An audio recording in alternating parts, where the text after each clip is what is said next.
Yeah. Good morning, Emily. How are we doing? Good morning, Emily. Good morning. Whoa, whoa, whoa. It's really early. Thank you to Ray Croft for coming on early. This girl needed 20 minutes of beauty sleep. Kobe, unbelievable job at the Frozen Thank Four. You you. crushed I it. I appreciate loved it. watching you there. Johnny, Thank you. unbelievable job just being there. Don't know what you did, Emily, but you were there. I have to Lost tell money on the you blackjack table. some of the stupidity that I dealt with him, it was like new levels of stupidity. The mornings we were setting up all the equipment, we had like our audio box so we could like have multiple microphones and lighting, and watching him not be able to function as a human being He's an was adult one of now. We can it call it. was He's an one of adult the male. more Thanks, guys. infuriating mornings that I have had. And I normally have small children screaming at me in the morning. His just inability, I was like dumbfounded by a lot of it. So, Ovi, what do you think? Does he No, play we don't one want more to talk year? about your incompetence on the blackjack tables because I've seen that. Oh yeah, No, we Emily can saw me split like 4 8s in a row, I think, or something like that. I don't remember what it actually was, but whatever it something was stupid. Kobe. You don't want to hear the details. Yeah. No, we could talk. I'm so aligned with you guys on where we stand now. Obviously I've covered a ton of this guy over the last several years, but especially the last 2 years. And in the beginning of the season, I felt like the tone from everybody around him was kind of this inevitability. No, we can't talk about it yet, but it's like clear that this summer is going to be it as his contract expires. And then as the season's gone on and he scored 32 goals and they're still technically in this playoff race, and there's a chance. I was talking to a lot of the guys after the game. There's this cautious optimism, like, okay, everything needs to align, but we could still make the playoffs. It kind of feels like he's questioning it himself. And so I know everyone around him is telling him, like, take as much time as you need. Once you make this decision, like, you're really not going to go back. And so I do think, like, him waving off the Penguins, Crosby had organized that Yeah. himself beforehand, and it Mhm. was going to be a surprise to Ovi. And clearly he was so surprised because he's like, no, like, stop. And I think part of it is that he doesn't really know. But the other half of it is like, well, we're not done yet. And there's a really good chance that I see you next week in the playoffs. So, like, no, like, this feels like too much of Yeah. a formality. And I think that all was just a window into where he's at, which is a state of just confusion. The two of them, Ovechkin and Crosby, they remind me of Nadal and Federer, because if you think back to the Mhm. early stages of their career, those guys were not like they were not friends. They were not even pretending, and they were not doing the photo ops or the charity events together. They were on opposite sides of everything. And that's how Crosby and Ovechkin were early. There was no love lost between those two guys through 10 years into their career. I remember when they did that one commercial where like they were ordering room Yeah. service. Yeah, that was the I best. actually had heard that had to be filmed like very separately. That commercial, and now to see them at the end of their careers, even though they're both still playing at literal all-star caliber levels, 32 goals, and then Crosby's just Crosby, like he's still one of the best.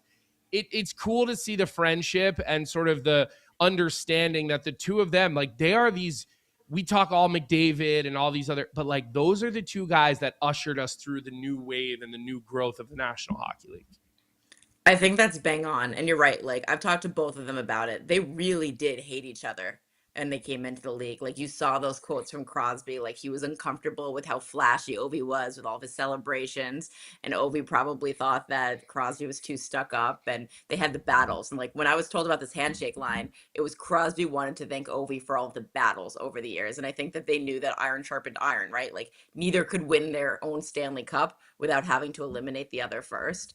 But like where they're at now, it's such a beautiful aspect of sports because it really is a mutual respect, like to the point of the gifts that Crosby and Malkin gave Ovi after he broke the Mhm. record. And even yesterday, right? Like it's such a reminder of the different situations that they're in with their teams because the Penguins have clinched not only the playoffs but home ice. So it really doesn't behoove them to play any of their guys until the playoffs. Right. And this was a back to back, and it was Fan Appreciation Day on Saturday in Pittsburgh, and they basically scratch their entire star lineup, right? Like all these Yeah. guys over 30, like Crosby's been banged up since the Olympics. Like he clearly needs to rest. So he was going to choose one of these two games this weekend.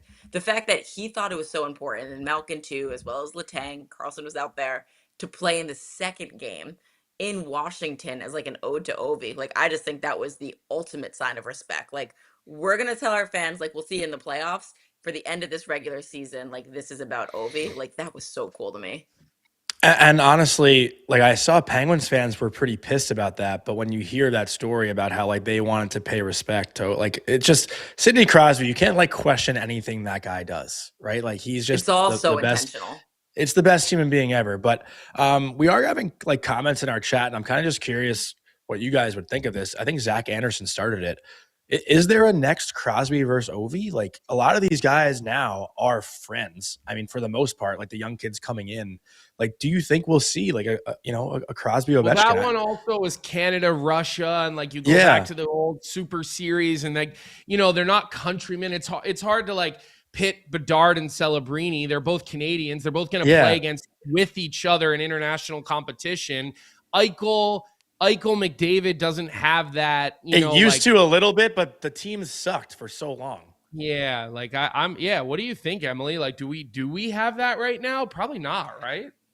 I think the only like version we have of it is the Florida Panthers and Edmonton Oilers. Like if they come and meet again in another Stanley Cup final, like that's deep rooted hate. Like those are chirps that you saw carry over to the Olympics with like Draisaitl and Tkachuk. I really do get the sense that like the Edmonton Oilers hate the Florida Panthers and the Florida Panthers hate the Edmonton Oilers. But like from a player to player standpoint, I think you guys are right. Like I think of Celebrini and Bedard, like they trained together in Vancouver. Like they're on the ice together. Yeah, exactly.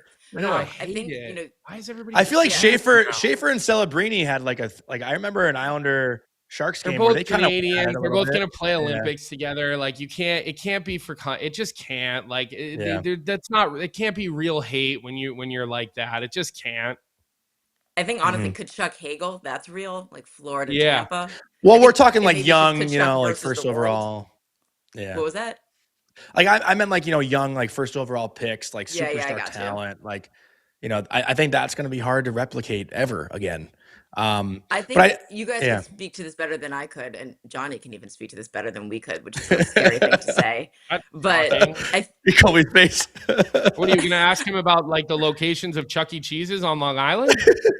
Yeah, actually, I was. No, I think it's just kind of the changing landscape of college hockey, right? And I think that's definitely into focus now with the transfer portal. But maybe there's situations now where, if there's some kind of disrespect, someone committing somewhere, maybe leaving juniors, leaving a team to going to the college hockey, like that could create that type of organic rivalry coming into the league.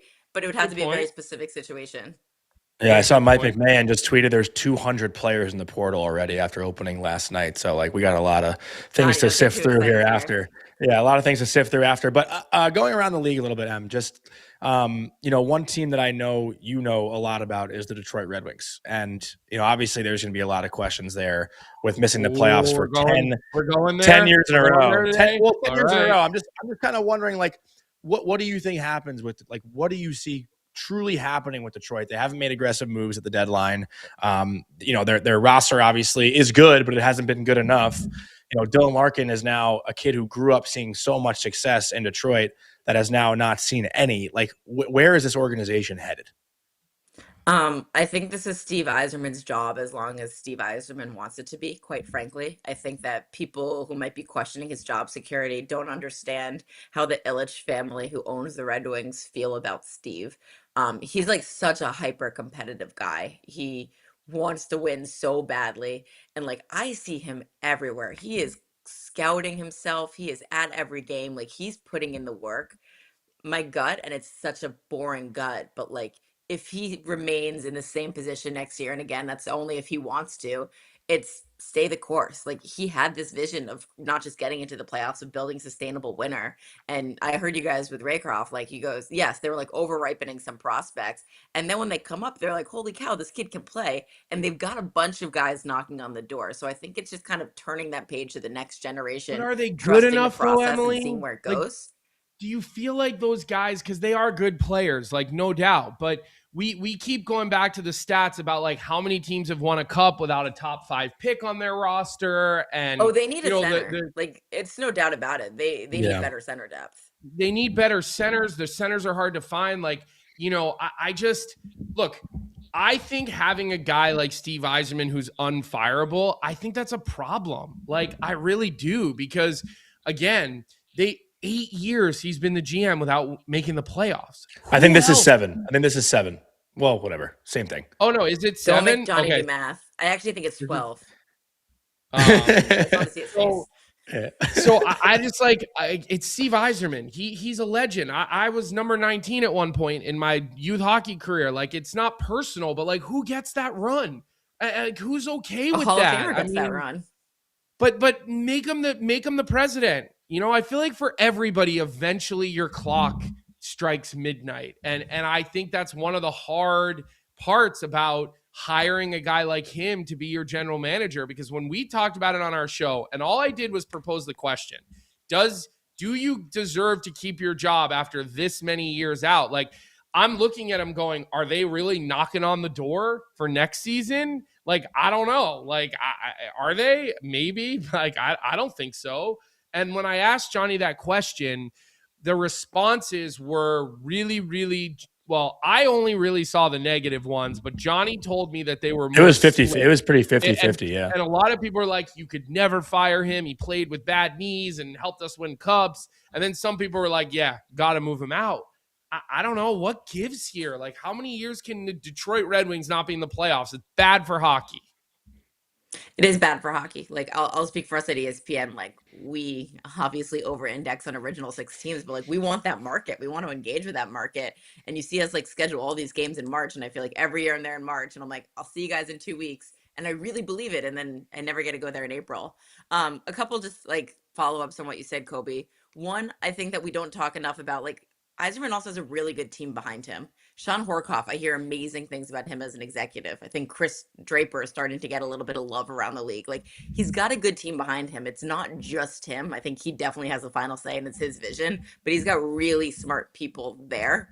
I also feel like Steve, it's going to be an interesting summer because he's going to tell the guys, like, you wanted more help. I went and got you your goalie, John Gibson, who, like, we played probably until he was just being attached by a string. Like, he was grinding down the stretch to be available in all of those games. I got you guys help at the trade deadline. It was Justin Falk. Like, was that the exact move they needed? We can all debate it. You gave up a pretty big haul to get him in terms of now a first-round pick, but like, I gave you guys help.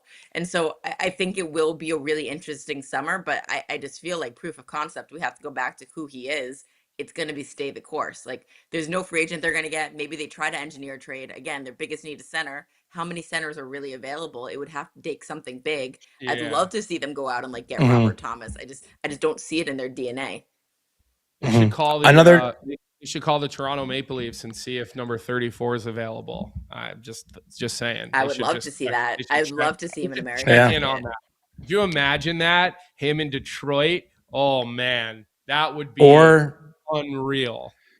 Or whoever gets the Devils GM job, see if Heischer's available, or even on Long Island if Matt Barzal's available. Like those are 2 teams we're gonna have to talk about, and two players. I mean, you want to say something? I just saw your face, Adam. You can just take it from there, wherever you want to go. No, I do think you're right, because I think, as I talk to executives, everyone's like, okay, free agency is such a dud this year. There's no one available, but I just think that more managers are open to wheeling and dealing and making these big hockey trades, and more players are exercising their agency of saying like, hey, I want to get myself into a different situation. So I'm hopeful that those situations all arise. I think it's going to be a little bit more of a slow burn than we're hoping for. And now that we know the result, and we can take this into the Islanders a little bit, Colby, and just kind of make it a conversation, but is there a part of you, and obviously Pete DeBoer going forward is the man for the job, I guess, right? And he said last night in his post-game presser that he feels like he has an advantage that he was brought in now versus being brought in the summer, because he can look at the guys and understand them just a little bit better going into the summer. But is there a part of you both that's wondering what this last week would have looked like had they let Patrick Roy just finish the job? Well, like they score 1 goal in the 2 games this weekend. Nothing would be different, and getting ahead of it to make sure you get your guy is the best thing that the Islanders have done since they hired Matthew Darche, which I thought was a great hire. The other thing I want to point out before I kick it over to you, Emily, is that I don't think it's a coincidence that you started a new show this year called the Tri-State Hockey Podcast on Daily Faceoff, covering 3 teams: the New York Rangers, the New York Islanders, and the New Jersey Devils. Well, none of those teams will be playing when the games... The first time in history. First time. The Islanders were unbelievable all year, and then you started going to the games, and they literally had a epic level meltdown. The Devils, we can make excuses for. They were injured. They had drama with their $9.5 million defenseman. Their general manager gets fired, all of the above. But I just think, Johnny, you deserve a lot of credit for ruining the Islanders like you ruined Lafreniere's career. I mean, I think you get a lot of credit for that, Emily. I don't think I need to talk about the Islanders. I think we just need Johnny to explain himself here. Answer for us.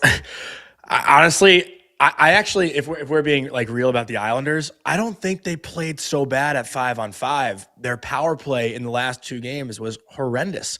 The game against Ottawa on Saturday, and credit to Ottawa, like they're a good team. They're a tough out. If the playoffs started right now, I think Ottawa would be playing Carolina, and I would consider taking Ottawa to win that series, honestly. I know a lot of people Islanders, who are saying Ottawa could go far. Like they're good. They're a good team. Eastern Conference Final. Probably the most underrated player in the NHL right now is Michael Amadio. I think I saw a stat that Mike Kelly put out. Michael Amadio has won like the most one-on-one puck battles in the NHL this year. And wasn't he on Vegas for the Cup? He was. He won a cup. He won a cup in Vegas. He's one of those glue guys that moves up and down your lineup that just like elevates because of how physical and heavy that he plays in the playoffs. That's our Bucci Grass. Yeah. Oh yeah. He's my glue guy. He's your glue guy. Anyway. Yeah, he's mine too. Listen, I can comment there.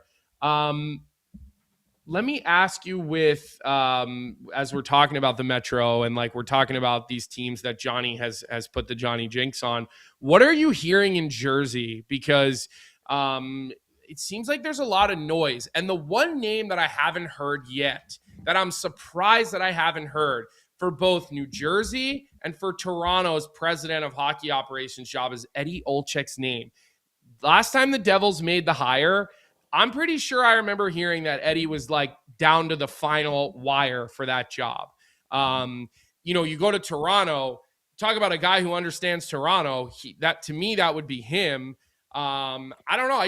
I'm surprised we haven't heard his name. I wonder if he's and I don't have any inside information on any of that, by the way. I'm just surprised we haven't heard his name because I think about these roles and I think about what makes Eddie great. And I think he might be really good as a president of hockey ops in Toronto or New Jersey as sort of that steadying hand.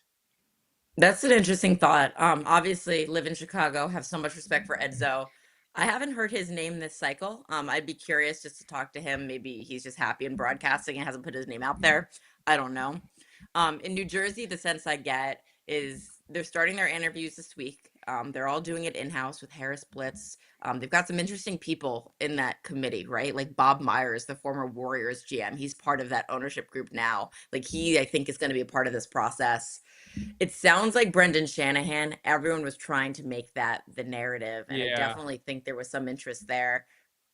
The only thing I was told last week is like, it is far from a done deal. Like, I just think that maybe they were far apart. Perhaps it was money. But I heard Shanahan wanted like absurd money and they were like, yeah, we don't do that around here.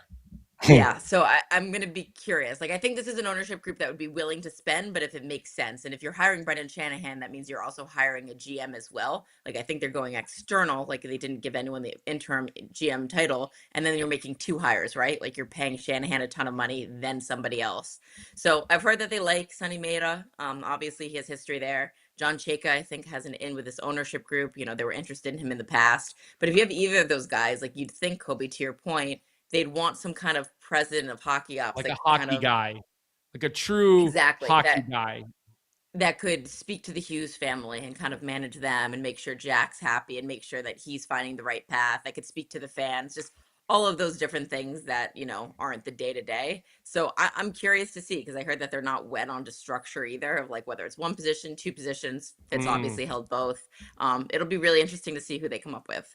Yeah, well, I feel like with Meta and the other name Chayka, that you just and Chayka, like you can get those guys for a little bit less money, right? Like those are not 2 guys that are commanding top level general manager position salaries, right? And so I feel like if they did do that, they could spend a little bit more money on that president of hockey ops type of guy. So it's always interesting how these things shake out and what which way they're going and how these Devils fans want 2 guys. They want two guys. They want a president and a GM. Which I don't always know if that's a great idea, because then who do you blame when things don't go right or go wrong? The GM. Like, you always blame the GM. Well, you live in Philly. What do people like when the Flyers earlier this year and fans were getting disengaged? Were they blaming Danny or were they blaming Keith? They were blaming Danny. I really, well, that's the other thing. Everybody in Philly has been super anti talk it all year. So I feel like Danny has flown under the radar a little bit. But I think one interesting thing, like I feel like Keith Jones, who we know to be this great, big, hilarious personality, like sort of that like sarcastic, knows how to like hit the punchline. Jonesy has kind of been like, he stayed out of the spotlight here, and he's really operated behind the scenes. And I think him and Danny have a great rapport, and I think that they really do work really, really hand in hand as sort of a two-headed monster type of deal in Philadelphia. Like I believe that's working. Who engages with different markets around the league. Like I love working with Philly. I feel like they're so clear. They're good with communication. You know exactly where they stand. And to your point, like anytime I see Danny on the road, usually Keith is right next to him. And I just think there's something to be said about that, of everybody being aligned. So we'll see what happens this week. But if they make the playoffs, like I wouldn't be surprised, because I think they're doing a lot of good things behind the scenes. Emily, will you work the Battle of Pennsylvania? Because Colby invited me to sleep over for games 3 and 4 in Philly. Cute. No, are you going to make us breakfast if I come? After what he did in Vegas and how poorly his behavior was in Vegas, he definitely can't stay at my house. Banned from the Cone House? I'll come for breakfast with your kids. They seem like they've got the same kind of They're adorable. I have. They're adorable. Videos. My little guy is killing me right now with hockey shit. It's like he wakes up and he comes in my room and it's watch, and then hockey. It's literally there's two words that he says right now is watch and hockey, and it just never ends with him. And the other problem is he's learning that a hockey stick can actually be a weapon as well. And like my daughter right now has like a big stick mark on the side of her face. He just my girl clubbed her in the side of the head. She gets into the playroom, Emily, and she's wearing a Cinderella dress, but she's got her hockey stick. To me, that's like a godsend. That makes me so happy. I'm like, okay, she knows that she's a girl and she wants to be hot and she wants to do hockey. Like I warms my heart. It warms my heart. Oh, well, I have no idea what my playoff schedule holds. We have a big planning meeting today. I know. I just think the matchups aren't quite set. But if I'm in Philly, I'm gonna go hang out with Kobe and his kids, and we'll FaceTime you down. You're always welcome. And I'll just pick up the dog shit while you guys hang out. Yeah, perfect. It's a great job for you. In the backyard. Yeah. Well, listen, at your meeting, Emily, you can tell Linda that I am available if she needs me. All right. She has my number. All right. I will raise my hand to speak in the Zoom. You got it. All right. You're the best, Emily. Thanks, Have a great rest of your day. We'll talk to you during playoffs. Guys are the best. Appreciate you. All right. What's up, everybody? Thanks for tuning in to Morning Cup of Hockey here on the Daily Faceoff YouTube channel. If you enjoyed the show, make sure to hit that like button, subscribe, and turn on notifications so you never miss an episode. And don't forget, we've got more great hockey content every day. You can catch DFO live at noon and stick around for the Sheet with Jeff Marek at 1 p.m. right here on Daily Faceoff. Until then, keep your coffee hot and your takes hotter.